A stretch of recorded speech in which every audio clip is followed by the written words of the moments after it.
नमस्कार। ईश्वर पोखरेलद्वारा लिखित माघ 19को अर्को शीर्षकमा यहाँलाई हार्दिक स्वागत छ। मैले पछिसम्म पनि बुझ्न सकिनँ। राजविराजमै प्रतिष्ठित कानुन व्यवसायी नातामा मेरो भान्जा पर्ने व्यक्ति रामचन्द्र सुवेदीलाई मसित भेटका लागि हाकिमहरूले अनुमति दिएनन्। पछि मैले थाहा पाएँ रामचन्द्र सुवेदी मेरो नातामा पर्ने हुनु त्यति महत्त्वपूर्ण कुरा थिएन। उहाँ कानुन व्यवसाय र मानव अधिकारको क्षेत्रसित सम्बन्धित हुने कुरा प्रमुख जिल्ला अधिकारीका लागि त्यति ग्राह्य भएन। यही कारणले उनले मसित भेट गर्ने अनुमति पाएनन्। उनले पटक पटक भेट्ने प्रयत्न गरे। गेटमा आएर अनुमतिको लागि घण्टौं कुरे। उनले ल्याएका सामान मेरा लागि पठाइयो, तर उनलाई भने अनुमति मिलेन। एक दिन कसो कसो मलाई जाँच्न आउने डाक्टर अशोकानन्दजीसित गाडीमा सँगै भित्र आए पनि उनलाई कोठा बाहिरै राखियो, भित्र पस्न दिएन। यो नदिनुमा कुनै तर्कसङ्गत कारण भएको मलाई लागेन। मलाई निमन्त्रणामा राख्ने हाकिमहरूको तजबिजी फैसलाभन्दा बाहेक अरू कुनै कारण थिएन रामचन्द्र सुवेदी रोकिनुमा।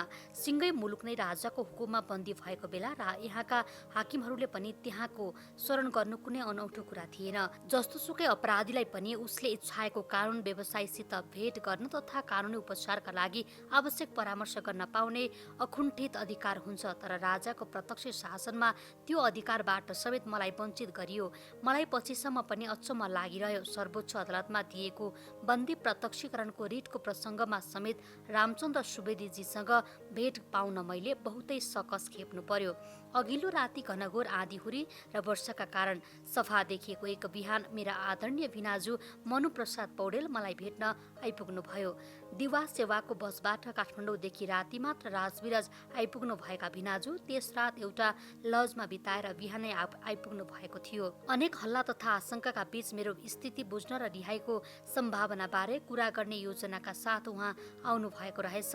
त्यस दिन दिनभरि नै पानी परिरह्यो र हामीले त्यस धेरै विषयमा कुरा गर्यौं। उहाँले मसित गाँसेर चलाइएका हल्ला तथा सञ्चार क्षेत्रसित सम्बन्धित शाही सत्ताका केही मतियारहरूले फसाउने उद्देश्यका साथ सुरु गरेका आपराधिक तानाबानाबारे जानकारी गराउनुभयो। अत्यन्त प्रतिकूल स्थितिमा बन्दी भइरहनु परेका कारण मेरो मनस्थितिमा के कस्तो असर परेको छ सायद उहाँले बुझ्न चाहनु भएको थियो। साँझ पख यहाँको परिस्थिति र मेरो मनस्थिति बुझेपछि उहाँ सन्तोषका साथ बिदा हुनुभयो। मनु भिनाजुप्रति मेरो छुट्टै किसिमको आदर भाव रहेको छ। भूमिगत कालका सङ्कटपूर्ण दिनहरूमा उहाँले मलाई सघाइरहनुभयो, सद्भाव देखाइरहनुभयो। 2042 सालमा कार्तिकमा दोलखा जेलबाट मलाई रिहा गराउन पार्टीको परामर्श तथा योजनामा उहाँले खेल्नु भएको भूमिकालाई म कहिल्यै बिर्सन सक्दिनँ। उहाँकै सुझबुझपूर्ण प्रयत्नबाट रोमाञ्चकारी ढङ्गले म जेलबाट फुत्किन सम्भव भएको थिए। मनु भिनाजुको प्रेरणा र सहयोग मेरो राजनीतिक जीवनमा एउटा मूल्यवान अंशको रूपमा रहिरहेको छ। मसितको बन्दी अवस्थामा भेटको सिलसिलामा एक दुई प्रसङ्गहरूलाई यहाँ उल्लेख गर्नै पर्छ। बेला बेलामा सेना प्रहरी र प्रशासनका प्रमुखहरू एक्लै राखिएको मसित विशेष किसिमको गफगाफका लागि आउँथे। उनीहरू सबै विकसित परिस्थितिका सम्बन्धमा राजा, राजनीतिहरू, पार्टीहरू तथा माओवादीका सम्बन्धका कुराहरू उठाउँथे। उनीहरू आफ्ना कुरा भन्दा पनि ती विषयमा विशेष विश्लेषण तथा दृष्टिकोण बुझ्न चाहिरहेको मलाई लाग्थ्यो।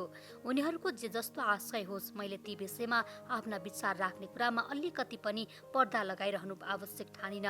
खास गरी राजाको महत्वाकांक्षाका कारण संविधान र प्रजातन्त्रका विरुद्धमा उनले चालेको प्रतिगामी कदम किन राष्ट्र, जनता र स्वयं राज संस्थाकै पनि विरुद्ध छ र नेपालका राजाहरू कसरी सुरुदेखि मुलुकको प्रजातन्त्रप्रति अमैत्री छन्, अनुकूल हुनासाथ प्रजातन्त्रका पक्षधर पार्टीहरूका विरुद्धमा कसरी जाइ लाग्नै आएका छन् भन्ने विषयमा विगतका ऐतिहासिक दृष्टान्त सहित उल्लेख गर्ने गर्थे। मेरो सोचाइ थियो हाम्रो खुला राजनीतिक अडानलाई किन यिनीहरूसित मात्र रुकाइराख्ने। उनीहरू प्राय सबै आउँथे, मेरा कुरा सुन्थे, जान्थे। एक दिन त्यसरी आउने मध्येका एक जनाले एक्लै मसितको भेटमा भने, हजुरले सबैसित केही कुरा बाँकी नराखी गरी बक्सिन्छ, गरेका सबै कुरा कहाँ कहाँ पुग्छन् भन्ने कुरा हेक्का राखी बक्सन्न, हजुरका बारेमा सबै कुराको टिपोट माथि विशेष किसिमले भइरहेको छ आदि। यिनका कुराबाट मलाई खासै केही त लागेन। एउटा राजनीतिक पार्टीका कार्यकर्ताको नाताले लुकाउनै नपर्ने आफ्नो अडान मात्र राखेको न हो, के फरक पर्छ। तर मेजरको अगुवाईको नजरबन्द छानबिन तथा अनुसन्धान समितिको आचरण तथा क्रियाकलापमा कुनै परिवर्तन नआएका कारण थुनामुक्त गर्न नमिल्ने बेहोराको सिफारिसका लागि मैले गरेका कुरा बिचको सम्बन्ध रहेको कुरा बुझ्न पर्छ गएर मलाई त्यति कठिनाई भएन। मैले त तिनीहरूसित 3 महिना थुन्नाको म्याद पुरा भएपछि पुनः म्याद थप गरिएको प्रसङ्गमा 3 महिना त के निरङ्कुश शासनको जति आयु रहन्छ त्यति अवधिका लागि जेल बस्ने मानसिकता रहेको समेत बताइदिएको थिए। भेटको अर्को एउटा प्रसङ्ग पनि छ। एक दिन काठमाडौँबाट क्षेप्रइकामा पुगेको एकजना व्यक्तिले माघ 19 को राजाको कदम किन सही छ, किन राजनीतिक पार्टीका नेताहरूले राजाको कदमको समर्थन गर्नु आवश्यक छ, हजुरले पनि केही नेताहरूको नाम लिँदै केही नरम विचार लिएको भए हुने, हजुरको विशेष कडा खालको भयो विचार गरौँ आदि भनेका थिए। उनका कुरा सुनेर मेरो कन्सिरी तातेको थियो। मैले तिनलाई आफ्नो स्वभाव अनुसार ठाडै जवाफ दिएको थिएँ। हामी भौतिक रूपले त मर्न सक्छौँ तर विचार त्यागेर मर्न सक्दैनौँ। मेरो पार्टीका प्रत्येक नेतामा यो इन्टिग्रिटी अनुशीर्ण छ। राजाको प्रत्यक्ष शासनको सुदृढ जीवनको लागि धूप नहाल्नुस्। मैले ती कुरा गरेपछि तीसित त्यसबेला थप कुरा भएन। भोलिपल्ट बिहान त्यहाँबाट प्रस्थान गर्ने बेलासम्म पनि उनी त्यसै कुरा दोहोऱ्याउँदै थिए। ती व्यक्ति हिँडिसकेपछि पनि ती किन काठमाडौँबाट आए, मसित किन त्यसरी कुरा गरे, तिनको कहाँ कस्तो सम्बन्ध हो आदि कुरा मनमा धेरै बेरसम्म खेलि नै रह्यो।